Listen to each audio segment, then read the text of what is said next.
and rock with you every day. And joining me now in the studio for this hour, three old friends who together are the Dead Daisies, well, three-quarters of the Dead Daisies, who have a brand new album coming out called Radiance on September 30th.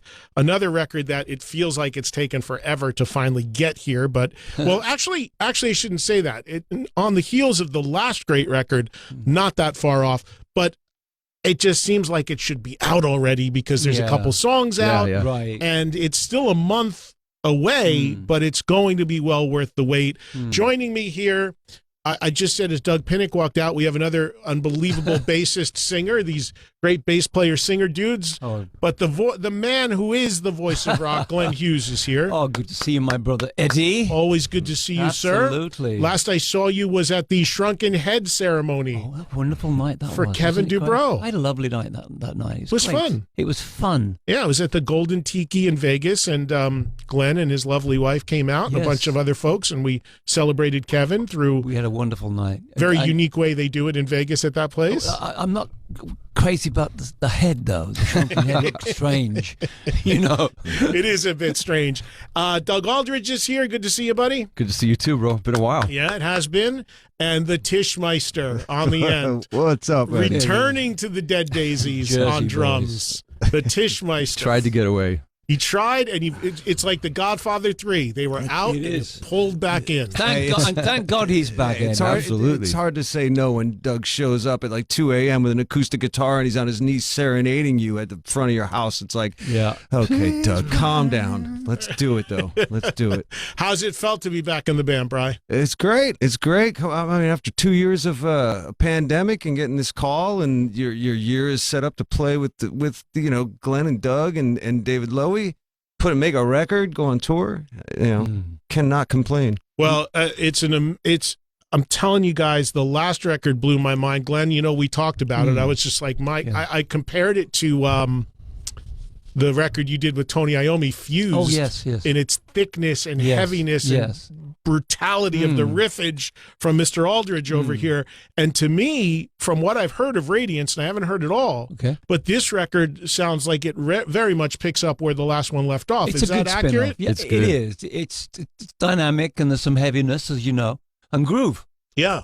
Now, the previous record was your first with the band, Glenn. Correct. How was it for you, having been established in the band, having made a record, done a bunch of touring, coming back in as a musician and writer for album number 2? Felt different for you?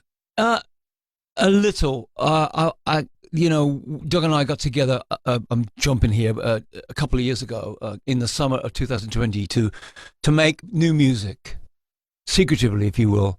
And we didn't really think about making a follow-up to Hologram. We just started making new rock songs, And then, so the initial writing was not necessarily for a Dead Daisies record. It was for the Dead Daisies, but we were just trying to keep busy during the pandemic. Right. Glenn was the only person I saw other than family. But then we got then Holy Ground came out in like January or February of 21, and then we went off to tour a little bit. And then we were supposed to go to Europe this February, and that got pushed back. So we decided to go ahead and make a record. Yeah. And Tish, how did you get back into this? I know that the last record was, if I remember the timeline correctly, was recorded with Dean Castronovo, right? 2019. And then the live shows Tommy Clufetos did. Right. Correct. And then now the Tischmeister back. Yeah. Tell me how you how did you get tied back into this? No, they just called. That was it. So whatever was going on over there, I wasn't over there, and then I went over there because I got a call. So that's really all I knew. But it was easy. It was like, hey, what are you doing next year? You want to do this? Glenn and I said we were hoping, we were talking like, Brian, we got to get Brian. If we could get Brian, it would be amazing. It would be, yes. I'm so happy to have him back. Thank you. Who called you? Tour manager? Yeah. Tour manager sent a text and, mate, you got to come back to the band, mate. And I'm like, what? He's like, can I call you? And he called me, and that's it. It was real simple. There was only one man in my mind that I wanted in this band when we were looking for a new guy, and it was the old guy himself. He's pound for pound the best drummer out right now. You get no argument from me. He's one of my all-time favorites. And he's thin, so it's So he's not actually that good, is what you're saying, because he doesn't have that many pounds. He is that good. He is. No, I couldn't agree more. And what a powerhouse band with. All three of you guys and Dave Lowy. Now, where's Lowy? Is he on a jet in Australia somewhere doing deals, or what's going on? More than likely. Yeah, probably. Yeah. Because he actually did an interview with me. I don't know if you know this. Yes, I did. I heard. From the history of the... So when it comes to the Dead Daisies, I can honestly say every incarnation, before any of the three of you were in it, I've had versions of the band doing exactly what we're doing right now from day one. And for years, the only guy that never came in was the guy behind it, Dave Lowy. So I would say, like, I understand that all the other musicians have this pedigree and history, and everybody knows them from their other stuff. But I thought that would be the interesting story. And then finally, I get a call. And it's like, because I know he doesn't, I guess, he's a little press shy, and it's like, no, he's going to do your show. And we did like an hour, and he laid the whole story of the Dead Daisies out. You know what it is? He's so driven, and when he's doing one thing, like when he's here to play guitar with us, he's playing guitar full time. He's not doing anything else. When he's doing business, he's doing that. When he's flying, he's doing that. He's really like he can compartmentalize his life. Like he can. Yeah, for people that don't know the story, David Lowy is the other guitar player in the band. This was his thing, his project that he put together many years ago. There's been a lot of musicians in and out of it over the years, but David Lowy is also a mega successful businessman, real estate and whatever, his family. Yep. So it's, he splits his time. I mean, and he flies you guys in his own plane, right? He does. He has a crew of people. He's got a lot of people he employs to take care of that, but he actually flies the plane sometimes as well. Like on a day off or something, because it's a lot of prep to fly that aircraft. Yeah. He doesn't, he wants to have a drink, he wants to relax. Yeah. And you got to be well rested. There's like hours before the flight, you got to do whatever. Yeah. Tell me about the writing of Radiance and it coming together. You mentioned that it was done essentially through the pandemic. Yeah. Doug and I were getting together again secretively in the summer of 2020, and we were actually asked by management to maybe we should do a concept album, So Doug and I got together initially to make new music, and I was thinking about lyrically conceptual stuff, And we gathered some songs, both of us brought some songs together, and over the course of 3 or 4 months, we came up with about 10 ideas and some great, stuff. And then we took some time away from it, and earlier this year in January we were told we were going to make a record in March, and we came up with some more material. So we had around 15 songs. Doug, talk about what it's like working with Glenn, because you guys have worked together previous. For people that don't know, Glenn did a solo tour where you played a bunch of your catalog, and you also did a bunch of Purple, Deep Purple. Correct. But Doug, you were part of that. So was that your initial working together? Was that the foundation? Well, Ronnie introduced me and Glenn to each other at one of his parties, and that's how I met Glenn. And then I met him with David again. But to work with Glenn it's a breeze. He's he's a songwriting machine and really connected, and I love what he did on the album. So got to check it out. But I gotta say, Doug, your voice sounds extra thick and deep in this mic. Really nice today. Really.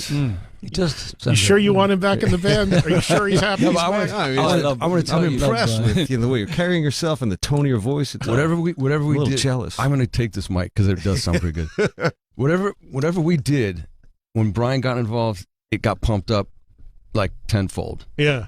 Because you can hear that his drumming on the album is insane. Yeah. And his parts, it's just wicked what he did. So he asked me when we were tracking in the studio daily, well, what about this? And what about this? And what about this? I'm going, oh, so musical. And he even asked me, can I hear what you're singing? I'm going, oh, a drummer wants to hear me sing. Actually, I'm tracking, and I've got a drummer that's asking me what I'm going to sing there so he can actually become musical with it, which was amazing, I thought. Yeah, it feels that way now, but I'm sure very soon you'll feel it's annoying. Most people go that route with Tichy. Oh, it's great. Right? Shut the fuck up and play your drums, dude. Thank you, Eddie. I'm just joking with you. No, it's because for people that don't know, Brian is not just an extraordinary drummer, but Brian, you love to play guitar and you sing. I mean, you do a little everything. So you can bring these other elements to the table. Yeah, juggling act and all that stuff. Yeah. Keep the water bottles full or whatever. Bet Doug $100 clips of guitar trivia and lose all the time. No, he only lost once. It was a Stevie Ray Vaughan thing. He lost. He had to pay me $100. It sucked. But he's constantly looking for a challenge. You know him. You know him better than anybody. Has he done the speed bag yet on the road with you guys? Not yet. I'm waiting for it. Yeah, if we could make it happen, but that's a whole thing, you know. There's a clip in the video. I think it's for Shine On from the new record. And that's the one that there's a proper video for, right? Correct. Okay. So it's just a 2-second shot. But knowing Tichy as well as I do and finding him funny, it makes me laugh because I don't know what was going on, but there's a shot of you chasing after a truck pulling away. Yeah. What is that? Yeah. It's so Tichy, It was whatever it is. It was a garbage truck at the studio, and I was doing some video interview thing, and I ended up by saying, I got to go back to my other job, and I jumped on the truck. Yeah. So that was it, you know. Bri, how did you, coming into the material, did you join at a point where everything was already written? Yeah, which is always fun. You know, those like Glenn and Doug said, they had a bunch of stuff demoed up, and it was pretty well focused. So when we all got in the studio, I had prior to that got sent the demos, you know, but I'm like, I can sit here on my own and listen to this stuff and come up with ideas, but it's going to make a huge difference when I'm in a room with the guys and I can ask questions and play, and we can all feel what groove feels best, what parts, because it was all like, I think, you know, various forms of different drum machine demo kind of demos, you know, on the rhythm side. Yeah. So when you get in a room, it changes everything, and that's why I'm like, well, what do you hear, Doug? What do you hear, Glenn? What are you singing? What makes sense? Like, if this is the chorus, where should I be? And it's fun, you know, and that's, you know, you just try and make the song as good as it can be, and you know, stay in your lane, and you know, whatever, shine a little bit when there's room to, and if not, just make sure it's groovy. What were you going to say, Doug? I was going to say, he also he helped me out with some guitar parts and stuff. Where there was a song I was having trouble getting it. I spent like 6 hours trying to get this part to sound like the demo, and he goes, "Well, you're doing it different." And I'm like, "What?" Because the demo was old, and he goes, "No, you were sliding. You're doing something like that." And then for solos too, I remember I put a solo down, and I'm thinking, it's pretty cool. I think I'm gonna play it for Brian, and Brian, I could see his face. I'm like, okay, I got to redo that. What was the tour like that you guys just did in Europe, Glenn? You guys were over there for a while, right? You had COVID, right? You had to come back. Talk about what the tour was like. Until the COVID hit me, we had a really good run of shows. I mean, they were spectacular. We had a great turnout. We had that's a really amazing run, and of course, David Lowy got the COVID the day of Hellfest, which is a huge festival in France, right? So we missed Hellfest and Grasshopper. That weekend, he got it, and Doug got it a few days later. Oh, you had it too, Doug? Yeah, I got in it. Europe, and one or two other guys got it. Not Brian and not Glenn, but I got it. But it wasn't. It was nothing. It was like sniffles. Doug got a minor case of it, and when I got it, mine was a little bit scary. I hear a little rasp in your speaking voice still too. I'm good. It's just a. So did you get zonked pretty hard, Glenn? I had one day. I told Brian an hour ago that I had one day. It was really, really bad in Lyon. That's when I realized I should stay a couple more days here and get home. Yeah, I was not feeling great. Have you sang since recovering? I sing at home all the time. No problem? No problem. Because that's the scary thing for singers. I had it too. I was, when I got it, I was... Did you have to stop singing? Triple vaxxed. I stopped talking. It's hard for me. It's hard for me to stop talking. Waiting for that new band. Yeah, exactly. But I was like your wind change. Like I went to get something out of the dryer and I felt like I did a marathon. So the wind and stamina, I would imagine it's concerning if you're a singer for a living like you are, Glenn. Well, I sing, as Doug knows, every day, wherever I'm at. I'm singing all the bloody time. Glenn, I hear you in the hotels sometimes when your room's close enough. I actually hear him down the hallway. Bellowing, probably in the morning, right? I warm my voice up. The first thing I get up in the morning is have a little coffee and start warming the voice up. I've been very, very lucky to have this voice still in the vocabulary. Well, I want to ask you about that because it is an extraordinary voice, as everybody knows, and remarkably, you are. I do this thing on my radio show where we talk about the freaks in the best of ways. This is the best. This is the best compliment. Meaning the folks that are in their 70s or beyond that are still seemingly able to do everything vocally. Yeah. And you are at the top list of the freaks in all of our opinions. Well, I'm a freak for sure. Well, I mean this in the best of ways, Glenn. Yeah. But I know I've talked to you about this before in some ways, but I'm hearing some things I never heard before. So how do you maintain, what is your process? And do you feel like you've lost anything vocally in all your decades of doing this, going back to Deep Purple and Trapeze through now? You sound as strong as ever. What's the secret? Let's address, first of all, the 70s. When I was overserved at the bar, if you will. When someone is overserved at the bar and they step up to the microphone, they lose their timing, they're in fear. Fear is a big thing for me. When I'm at the microphone in my sobriety, which is a long time now, I don't go into fear. Off stage, I'm full of fear. But on stage at the microphone, I don't have any fear. And that is the saving grace for me. Also, get a lot of sleep. A lot of water, and as the guys know, every night we do 5 or 6 songs, crazy full bore in the dressing room, so I can get right up to speed.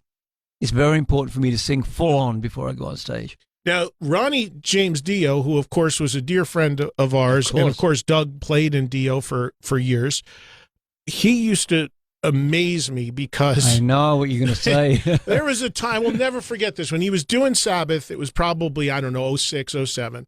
I'll never forget this as long as I live. We're sitting in the dressing room. It was at the theater at Madison Square Garden. It's just me and him in the room. And he says, one of the guys jumps in, crew guys, say, Ronnie, 10 minutes to stage. I said, oh, geez, Ron, let me get out of here. Let's get ready to go on. He goes, what do you mean get ready? What do I got to do? I go, I don't know. I mean, most singers I've seen have done, whatever they're doing. I was like, no. He goes, he always called me kid. He goes, hang out, kid. Come on. He goes, go out, introduce us, he said, and then walk to the stage. You never warmed up. I walked on stage. I said, ladies and gentlemen, please welcome Heaven and Hell. I walked off. He just walked right out and opened with Neon Nights. The only guy I've ever known that does not warm up is Ronnie. And warm up or warm down, because that's part of it too, right? He did not. I mean, I saw it, Doug saw it. He didn't warm up. And it was amazing that he could do that.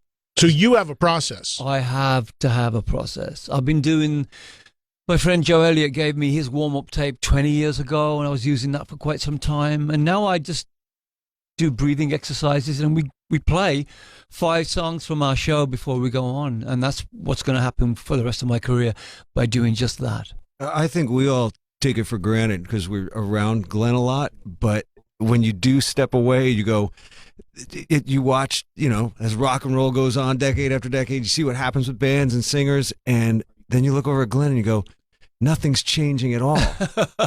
I'm 2022, 20 years ago, 30, you know what I mean? And we take it for granted, but man, it's something to be brought up because it's effing serious, when we're backstage, I'm like, he hits the high notes in it and my ear cracks, and it's effortless for him. And it's just, so hats off to you, Glenn. Again, I say there's no way anyone could do what we do if they're drinking and carrying on. So for me, when I did get sober in 91, I made a decision to change everything. And I've been very grateful. Yeah, well, and we're going to take calls. If you got questions for Brian Tichy, Doug Aldrich, or Glenn Hughes or all of them, our toll-free number is 844-686-5863. Again, 844-686-5863. The new Dead Daisies album is called Radiance. It is out September 30th. There's a couple tracks already out. Unbelievably, like, just, there's a Sabbath heaviness to this. The riffage and the thickness, and Doug, the guitar tone is just insane. I mean, you must have had a blast digging into this thing and just, I got to give credit to Ben Gross, because he produced it. He was, I mean, when you play how you play, but he definitely brought he had me play some different stuff, and then he kind of blended it in, I guess, and made it. It's thick. Yeah, it's very thick. It's so good. And when you talk about Glenn as a singer, and I think it may have been Kevin Shirley, who of course you did records with Black Country Communion with, who brought this up to me, when he said so much attention goes to Glenn's voice that people forget the type of bass player he is, which is also phenomenal. And Bri, you lock it in with playing with a bass player like Glenn, that's got to be unreal. Oh yeah, I mean, the thought of us three and David Lowy playing together when they called me back last year was I was like, this is going to be awesome. I knew in my head what the potential was for, and it's awesome to play with these guys. And a few years ago, for those that don't know, Joe Satriani put out a record, and Joe's records are all instrumental. And Joe tells me, he says, I said, who's in the band? I think he said Kenny Aronoff was playing drums. Chad Smith on that record then. Okay. And he says, Glenn Hughes is playing bass. And I said, oh, that's great. I said, I'm assuming you got a couple tracks with vocals. And he goes, no singing on the record. It's all instrumental. I go, whoa. I know. You have Glenn Hughes on your record, but you're not having him sing? And he said, he goes, nope. And I go, why? One song? And he goes, exactly that reason. He goes, I want people to just hear Glenn. I thought he was going to ask me at least on the last song to sing something. And I was singing all the time when we were tracking. I always got a mic. I'm always singing something. And he was smiling away and thinking, he's going to ask me to sing, and he didn't. And I really enjoyed playing bass. Of course, I miss singing. I'm a singer, but I was very grateful to play on Joe's album with Chad. Do you consider yourself a singer or a bass player first, Glenn? I'm a lead singing bass player, as they say. Yeah. Like Doug Pinnick. And when you went into Whitesnake initially, I'm sorry, well, not Whitesnake, Deep Purple, of course, with David Coverdale and the initial burn period of Purple, 73, I think that was. That interplay between Coverdale's voice and your voice, such a big part of that period of time with Purple. Did you guys work all of that out in advance, or it just naturally happened? From the moment David had I hate the word audition, but he had an audition, and we didn't tell him he'd got the gig for about a week. That was Blackmore's idea, of course. So when we went into to the castle to rehearse and write songs for Burn, we knew that David was the lead singer, and I joined the band to sing some stuff with David, but we had no idea from that very first song, I think it was Sail Away was the first song we came up with, that there were going to be two guys like trading verses, and we didn't know how we were going to do it. David said, no, you go first. No, you go. No, you go first. It was just like that. Can you imagine him? You can actually hear him. Yes, say, totally. No, darling, I insist you go first.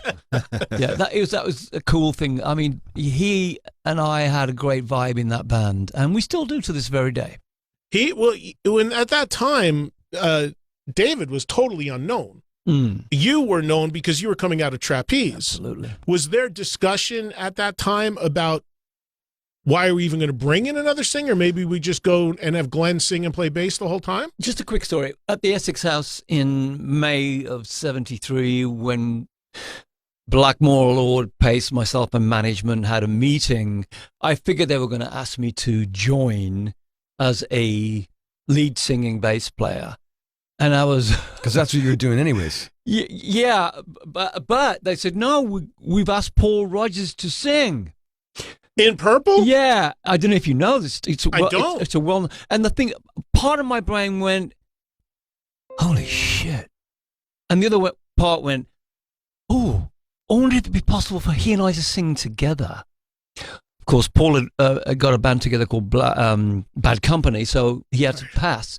So we went about looking for someone to come in and do something similar to what Paul Rodgers was going to do. Wow, and I think you've quite well worked out. You know, it did. It really did. Through 3 records, it's pretty amazing how it's listening to those records today. They still sound amazing sonically, especially we just lost Martin Birch. That's the not key. Too long ago. The key but, right there is Martin Birch. Yeah, I mean him as a producer and the way those records still sound. And you know what blew me away about Martin Birch was the fact that he must have been extraordinarily young. Yeah, because he was not that old at all. I figured he would be in his 80s. When he passed, he'd be a little bit older than me. So yeah. Well, you were extraordinarily young. I was 21. David and I were 21. Martin must have been 24. You know. I just look at the old videos of Purple and these guys on the jet or on the friggin' helicopter, California Jam, or Glenn with the friggin' huge hair is so badass. Yeah. God, it's so great. The white suit. The white suit, yeah. And if you've never read Glenn's book, by all means, check out Glenn's book because it is, as they say, a page turner. Apparently so. It is a page turner. It's great.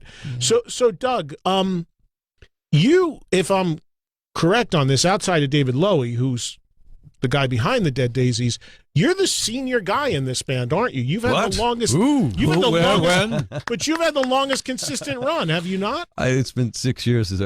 Like in band years, that's probably 60, I guess. Tell me what it's like doing this band in comparison to other high-profile gigs you've had. I mean, you were in Whitesnake, you were in Dio. What is it like being in the Dead Daisies as far as musically, what you get out of it, and the way the whole thing works? It's like a family thing. The way that he approaches this, the way he runs the band. He himself is just a guitar player. He doesn't make the bigger decisions. It's management that he hires. Or that works with the band. They make a lot of the decisions. And then, basically we just create, we've just been creative, but we'd all work together. Remember when I first joined, it was when Richard Fortas left and Dizzy left to go to GNR. And I got together with the guys. It was all of us with Brian playing guitar, all of us sitting in a circle playing acoustic guitar. And we were just, getting big ideas together. It was really cool. It was like something I'd never done before. And so that it's kind of been like that. When Glenn came in, I knew that he was going to be bringing some songs. So I started to think about some songs to propose to him. So it was a little bit different, but still at the end, we get together, we hash it out together, the 4 of us. And it's run like a family thing. It's pretty cool. Now, as I had mentioned, he's the one guy who's not here, but he's also the guy behind the Dead Daisies, so to speak. And he's also a guitar player in the band, obviously. Yeah. So you, as the lead guitar player in the group, working with him as a guitar player and as a musician, because he's the guy, let's be honest, people know you. Oh, there's Doug Aldrich, Whitesnake, Dio, etc. People know all the stuff Tichy's done, all the stuff Glenn's done. Yeah. He's the guy that doesn't have that music history, so to speak. Right. So as a player, can you speak on what it's like playing with him? He's a very honest player. He's got his own thing that he does, which is like a youthful thing that after so many years of playing guitar, you kind of lose that a little bit, the youthfulness, and he's still got it. It's the way he plays is almost got a little bit of a punk vibe to it. But remember, he grew up in Australia listening to AC/DC and bands like that have a certain sound, and it's very simple and driving. So his flavor definitely adds, and it's the thread that runs through all the Daisies records. I really enjoy hearing what he does. Yeah, he's got a big sound. Yeah, and when you guys work in the studio, he records on the records as well. Yeah, he'll play on the records also. Yeah, he does. Yeah. Yeah. We're going to take some calls for the guys. Again, Glenn Hughes, Doug Aldrich, Brian Tichy, all here in the studio. Our toll-free number is 844-686-5863. Again, 844-686-5863. It's Eddie Trunk Nation on Faction Talk, SiriusXM, Channel 103. Again, recording a big special with Megadeth tonight here in LA. You'll hear that play next Wednesday. That'll premiere, and that goes in the usual 3 to 5 Eastern slot. Dave and the whole band will be loading in here soon if they're not already, and they're playing some songs for us from the new record and some classics, and we're going to have a live audience. Should be a lot of fun. J-Lo is coming in the house, Bri. Oh, yeah. You spent time with Lomenzo and Pride and Glory with Zach. Right. That's and the tie in there is that's when I first met Glenn back on tour. 93? Yeah, 94. 94. But close enough. And Glenn came back and said, I'm like, effing Glenn Hughes, man. Yeah. He said, you guys are good. Yeah, I was blown away by you, young man. It was, and then years later, I did, Glenn and I did a little weekend club run with on the East Coast with Glenn on the East Coast. Yeah, that was back in 2001. So we have a little history. It's just there's long gaps in between, you know. Mm-hmm. But and on that note, when we first got to rehearse for that weekend of shows, Glenn plugged in to my rehearsal room, put the mic in front of him, turned his bass on, and this insanity it started as soon as we started playing. I'm like, this guy is just out of his mind. It could not believe that's for sure. No, but the amount of stuff going on. I'm just watching all this bass playing and this insane singing, and he's just going through it like it's nothing. I was like, this is nothing short of an honor. It was awesome. Well, you know what I always think of a story about. So we were Glenn, you've been on, like all of you guys have been on over the decades with me for various projects and bands. But I remember, I have a photo of it. You had a band that put out a great record, California Breed. Yes. It was yourself, Andrew Watt, who at the time was the unknown kid in the band. He was. That nobody had a clue who he was, just a kid. Now he's one of the most renowned producers in rock and pop. He certainly is. The guy who's done the last couple Ozzy records, the new one and the previous one as well. It's a ton of pop stuff as well. And Jason Bonham. Yep. And that record was produced by Dave Cobb. It's probably 10 years ago now, maybe longer. 9 years, yeah. 9 years. Yeah. Phenomenal record. I love that record. Mm-hmm. But I'll never forget, because if you recall, when you came into my studio, Cobb was with you guys. It was the three of you, and Cobb happened to be there. You're right. It was the only time I met Dave Cobb. Yes. And I remember him saying, we were talking about the vocals on the record, and Dave said, well, yeah, the crazy thing about the vocals is those were basically like guide vocals that he basically duped him. He said, well, yeah, let's run it through, Glenn. And then we're done. Like, okay, we're done. And you're like, well, that wasn't really me trying to do a take. That's the Glenn Hughes story, though. That's it. The guide vocals. When Glenn sings, he goes, I don't want to do demos because it's going to be the final thing. It's going to be it. And so when Ben Gross said, hey, I really need to get an idea of where the melodies and stuff are going. So Glenn came over and he, in a couple of days, did guide vocals. And they turned out great. And tell him the story. Tell him. So we did the guide vocals. It's spontaneously, the songs are written. I'm at the microphone. Doug's helping me get the things sorted out. I'm singing very quickly, sang for the first take, sang the songs, went to the studio with Ben. Ben says, can you sing them again? I said, sure, I can sing them again, but there's just different vibe. When I sing them again, it's not the way I did it in the first place. The way I sing the song is the first take is always the way to go. It's always been like that with me forever. Because, there's that old adage where you hear artists say all the time, well, you should have heard the demo. You should have heard the demo. Meaning that the demo was better. But in your case, you circumvent that. And Ben was a little upset because he said, you got to keep singing. I said, well, I could sing it all bloody night. But I'm telling you now, it's probably going to be the first take that's going to be the keeper. And it was. You got dates coming up here in the U.S., right? Let's talk about the coming U.S. tour. When's it kicking off? You've got, I think, Enough's Enough and Gilby Clarke. We do. Gilby's just doing L.A. with us. Gilby's doing L.A. Be amazing, yeah. The L.A. show is September 18th at the Vermont Theater. Yeah. We start in Jersey, Landis Theatre in Vineland. September the 7th. It's a Wednesday night. Ed, are you available? I don't know if I'll be in Jersey. I might be in L.A. when you guys play here. I don't know if I'll be in Jersey. That's a Sunday night, by the way. Okay, well, what, L.A.? Yes, we can go for pizza at the Rainbow later.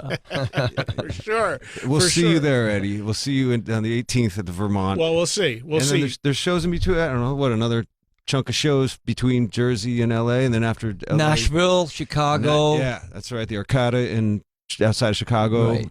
And then there's we finish up in Seattle. Correct.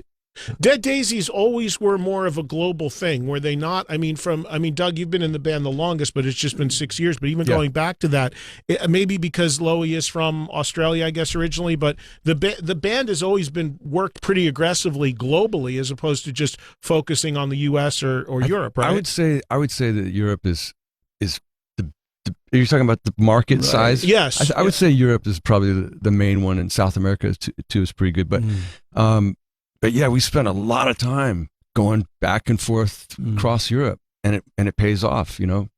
Yeah, no doubt. I mean, it definitely feels like, even reading the press on you guys, that it's definitely become very much a global thing for the band. And it was always, you could say, especially, you know, nobody in the band being kids, the idea is usually like, oh, let's just kind of stay close to home, stay in the U.S. and work that.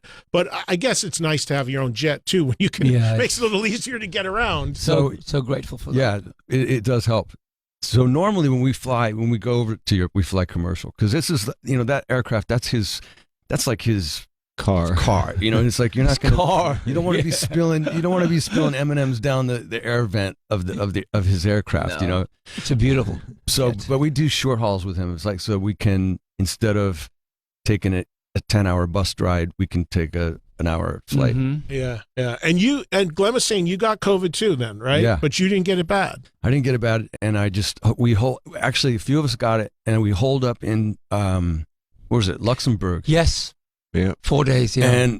And I just kept away from everybody, and eventually I tested negative, and a couple other guys tested negative, and we got back to it. But it's running rampant everywhere in Europe, Eddie. It's bloody. It's everywhere. It was brutal, because, you know, a lot of bands were struggling and they're hemorrhaging when they're canceled. They have to postpone or cancel shows. They're hemorrhaging money. They're losing money for the show, and then they're paying money to keep people out there. And it's just like, after a while, you know, whether it was COVID or something else, you know, a couple bands who we know had to come home. Well, someone we all know very well in David Coverdale and Whitesnake. I mean, those guys got crushed. Yeah, David called us to ask if Brian could fill in for Tommy Aldrich, but that wasn't it didn't work out. But it also, I think at that point, that's when it was getting to the point where they had to end their run. You know, there's too much going on, too many people getting sick over there, which is also a risk. You know, I'll come in and fill in, but now I'm in this world where you need me because people are sick, and now I'm around that. It's, you know, you don't really want to. Yeah, it's definitely seems like we're in a time where most bands, because of what's on the line for live shows, are actually, almost all these major bands are carrying some sort of alternates. Now, that actually happened for the Dead Daisies, right? Yeah. You guys, they actually played some shows without you, right, Glenn? I mean, look, that happened, and they told me the morning that Dino was coming in and Yogi, I went, well, can you do it? He said, well, we're going to give it a go. We're going to just give it a go. And they did it, a remarkable job, actually. So I was very happy that they could fulfill the commitment and complete the 7 shows that I wasn't available for. Wow. All right. Yeah. So, I mean, that's, Dino's a tremendous singer, but you know, try to sub out the voice of rock. Well, I don't know if you can do that. He did a wonderful job. No, I'm not saying him, but I'm just saying you, especially in Europe, you know that you're Glenn Hughes. You know, that's a big part of the draw there. So no disrespect to Dino, but sometimes, and I'm sure it sounded great, but sometimes that works, sometimes it doesn't. I from strictly as a fan, when I look at this, and I understand the business aspects of it, but if we're being brutally honest, I'll look and be like, well, okay, if that guy's not going to be there, you kind of have to shut it down. And then there's other guys you could say, well, okay, I can understand they could sub them out. So it's a tough thing, but I understand everybody's in uncharted waters right now, that we're all dealing with this stuff.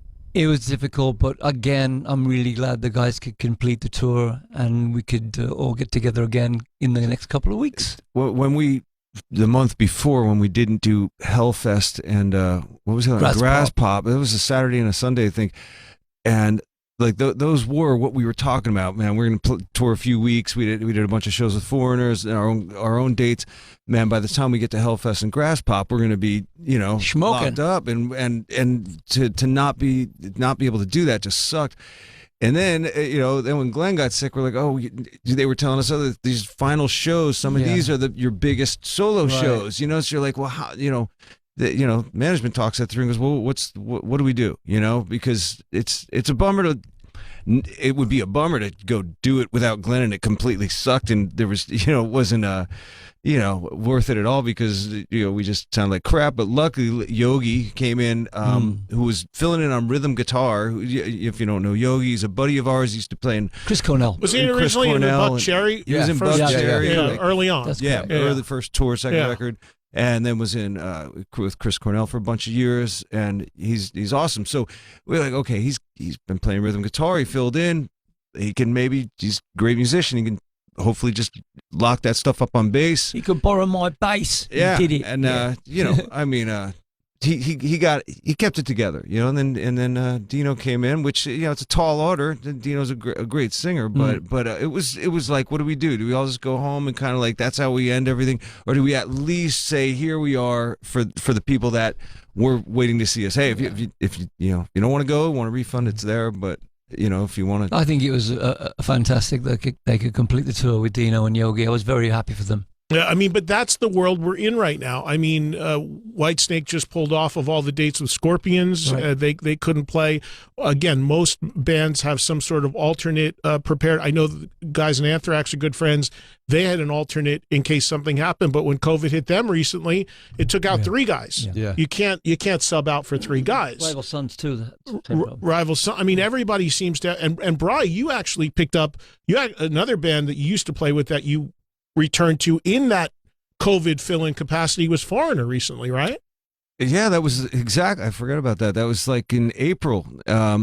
Same thing happened. They were doing a Vegas residency, and from what I remember, I think they all went and saw Scorpions, or a bunch of them did. And Klaus was the super spreader? I don't know who was spreading what, Damn it. But something happened where they called me and go, Chris Frazier is not doing well, and then I pull up to do the weekend shows, and they go, now our other guitar player is he also got Luis. Luis he's ill now. So luckily Tom Gimbel, who used to play in Foreigner, he's like the longest standing member. Right. He lives in Vegas now. So they call Tom up 10 in the morning. Can you play tonight? So I show up. I haven't played with him in 5 years. Tom shows up, and it was a nice class reunion vibe. Seamless, apparently. But that's what happens. That in their case it's cool just because there's been a lot. Like I've played a lot over a lot of years with Foreigner, so I get in there and it's relative. It's like it's putting on old shoes, so to speak. Let me ask you this, Eddie. That don't smell. If you were a band leader or you had a band and one of your guys has got, he's testing positive, but he's got no symptoms or he's very light symptoms, do you feel like you want to cancel a show, or do you want to just isolate that guy? No, I'd let him play. Yeah, let him play, but you got. I would not say anything and let him play. Right. Because the thing in today's world is, I think that after these few years of COVID that we've all gone through, I think the takeaway from it is we really don't know anything. No, exactly. We don't know anything. Really. Exactly. So it's like you know people that are like, I've been in the same room with people and 2 people get it and 2 don't. I've known families where the husband gets it, the wife doesn't. Right. So I think it's like become like, I'm no doctor, but it feels to me like it's going to be in a place like a flu or a cold. That's what it was for me. Yeah, I just had a really bad cough. If you can power through and you're in a position that you can play, then you play. Even, in the past, there's been times when I would have flu and I'd still play. Right. Yeah, that's you my just point. don't go around people and you make sure that you let people know that you're not feeling well and they stay away from you, and nobody.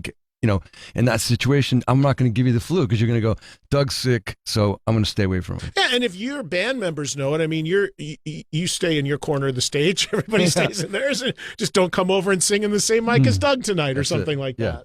That's pretty much it. All right, before we run out of time, let me go around the horn here because, look, I know we're here to talk about the Dead Daisies, and again, Radiance comes out on September 30th. It sounds amazing. There's a couple songs already online with videos on YouTube. U.S. tour dates coming up, so I think we hit all the stuff, but Glenn, obviously you've got an enormous history, whether it's Black Country Communion, whether it's your own stuff. You've done tours where you've played the Purple stuff that's been brilliant. Of course, Doug was on some of that as well. anything above and beyond the Dead Daisies that you hope to revisit or go back to at some point? Is there talk of another Black Country Communion record? There is, and I'll say this very clearly. I'm in the Dead Daisies. I have an album to promote. I have tour dates coming up. At some point, when the window's open, when it's schedules, when everybody feels it's appropriate, I will do another album. But at the moment, all I'm doing and gratefully and honoring is the Dead Daisies. It's my number one priority.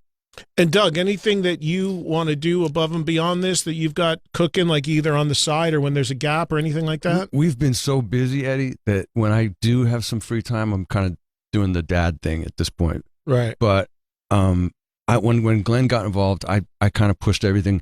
I had a couple things that I was dabbling in, and I've canceled all that stuff. And I want to just stay. This. You have to sometimes take a lot of different gigs, but I want to, if I can at all possible, avoid that. This is my gig. Yeah. And did you see the Dio doc? Not yet. Did you see it? Oh yeah, yeah. Did you see it, Glenn? No, I have not. Well, I went with Wendy to the screening at South by Southwest to sell it. That was the pitch. Right. So we went and had a press event, and I helped her there. But it's coming out. Yeah. In a few weeks. Yeah. It's extraordinary. Yeah. As all of us who knew and loved Ronnie, of course, Glenn, Doug, you played with him. I mean, it is just a great testament to the man we all loved and missed. Good to hear. And there's going to be a premiere here in LA, which I don't know if you're We were just talking about it. Yeah. I don't know if it lines up with when everybody's in town, but there's a thing at, I don't know if I can say the date or the place. On the 20th. Well, there's a premiere, but then there's also, yes, that premiere on the 20th. Yes. But then there is the open to the public 2 screenings, and I suggest going to see it in theaters because it's awesome to see up on the big screen. I want to do that. Yeah, it's fantastic. Brian, anything for you? I mean, you're jumping around doing some stuff, but is this where you're hanging your hat for now? And yeah. This is it pretty much.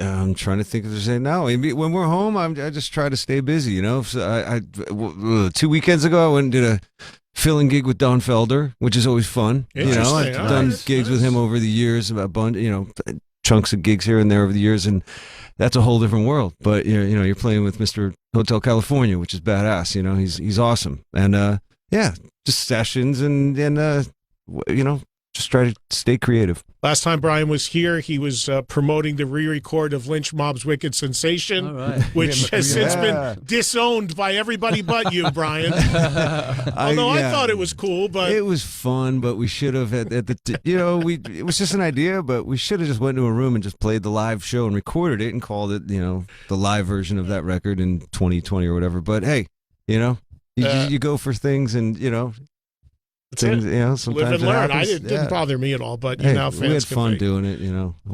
We made so much freaking money. It was worth it. I'm sure it was insane. I gotta wrap up. Thank you, Brian Tichy, Doug Aldrich, Glenn Hughes. Always great to see you guys. Radiance, amazing new album from the Dead Daisies. The second with Glenn, the return of Tish Meister on it. Doug, of course, been there forever now. 6 years is forever in this band. The old man, right? Yes. And that comes out again on September 30th. And look for a date near you. Band is going to be sounding killer live. We know that with these great musicians in the group. So, and the website is deaddaisies.com. Is there a D? Yes. Thedeaddaisies.com. Thedeaddaisies.com. Yes. That's where you want to go to find the dates. We mentioned there are. You're going to come back, try to do another U.S. run after these? Because you got like 20 or 30. Maybe. That would be great. We would hope so in the spring. We're hoping so, yes. With the album actually out, because everything's happening in advance. I think this album's a good maybe a year cycle for sure, so we can get to play as many venues as possible. Sounds killer. Guys, seriously, check out the stuff that's online now in advance of the record coming out. It's so cool. It's heavy. It's thick. It's groovy. It's killer. It really is. Thank you. We got to wrap it up. Thank you all for listening to Trunk Nation on this Thursday. Thanks to Doug Pinnick for joining us earlier. Dead Daisies wrapping up now. We will catch you guys for the Megadeth thing and back tomorrow, 3 o'clock Eastern on Trunk Nation Faction Talk.